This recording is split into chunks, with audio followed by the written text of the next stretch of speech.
दुष्कर्म पीड़िता विद्युत खुंटरे बांधी पिटिले। पीड़िता जड़े नाबालिका। पुलिस तनाघना 7 गिरफ। रणपुर 31 मार्च 2023 नयागढ़ जिलार रणपुर थाना अंचल एक लज्जाजनक अभावनीय घटना घटी।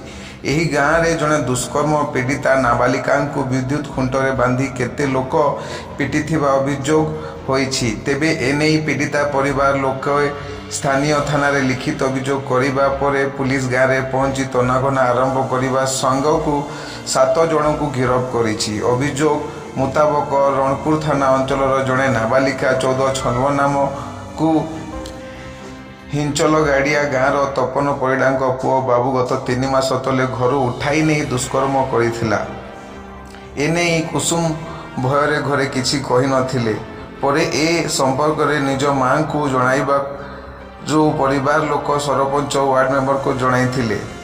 हेले सेते बेले पंचायत निर्वाचन लगी यही घटनार समाधान कराजिबो बोली कही समस्ते समय गड़ाई चली। निर्वाचन सरिबा परे मध्य घटना प्रति केही कर्णपात न करिबारु आज बाध्य होई अपराह्न 3टारे नाबालिका परिवार पक्षर थाना रे लिखित अभियोग करा जायथिला।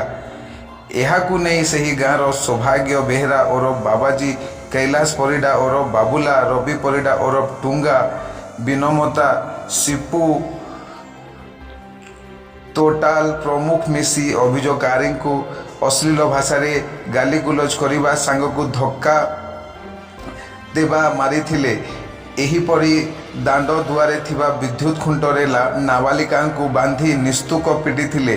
सेहीपरी तांको मां को मध्य सेही गाँव मंजू परिड़ा, शशि परिड़ा, मंजूमता, चाऊ बेहेरा प्रमुख मिसी मारधर करिथिबा अभियोग रू जना पड़ी। खबर पाई रणपुर आईआईसी ज्योति प्रकाश पंडा निर्देश क्रमे एसआई प्रति प्रकाश महांती, विनय रंजन परिड़ा और पुलिस टीम घटनास्थल में पहुंची नाबालिका को उद्धार करने सांग को अभियुक्त मानक गिरफ्त करने जना पड़ी।